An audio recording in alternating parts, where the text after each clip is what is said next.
Welcome to Sukesh economy classes. 16th finance commission కి సంబంధించిన chairman Arvind పానాగారియా గారు ఈ 16వ ఆర్థిక సంఘానికి సంబంధించిన నివేదికను రాష్ట్రపతి ద్రౌపది ముర్ముకు సబ్మిట్ చేయడం జరిగింది.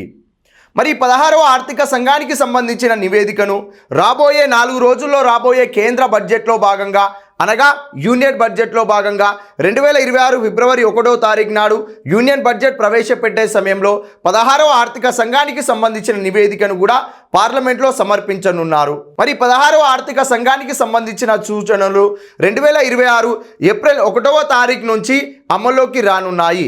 2026 ఏప్రిల్ 1 నుండి 2031 మార్చి 31 వరకు 16వ ఆర్థిక సంఘానికి సంబంధించిన సూచనలు అమల్లో ఉంటాయి. 14వ ఆర్థిక సంఘము కేంద్ర పన్నుల్లో రాష్ట్రాల వాటాగా 42% కేటాయించడం జరిగింది.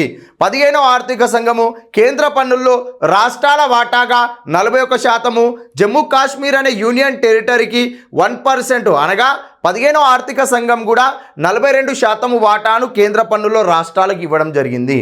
మరి 16వ ఆర్థిక సంఘము తన యొక్క నివేదికలో కేంద్ర పన్నుల్లో రాష్ట్రాల వాటాగా ఎంతకు నివేదించారు, ఎంత పర్సెంట్కి తీసుకొచ్చారు అనేది ఫిబ్రవరి 1 నాడు కేంద్ర బడ్జెట్ ప్రవేశపెట్టే నాడు మనకి క్లియర్గా అర్థమవుతుంది.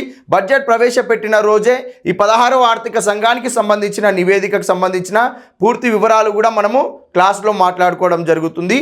Thank you.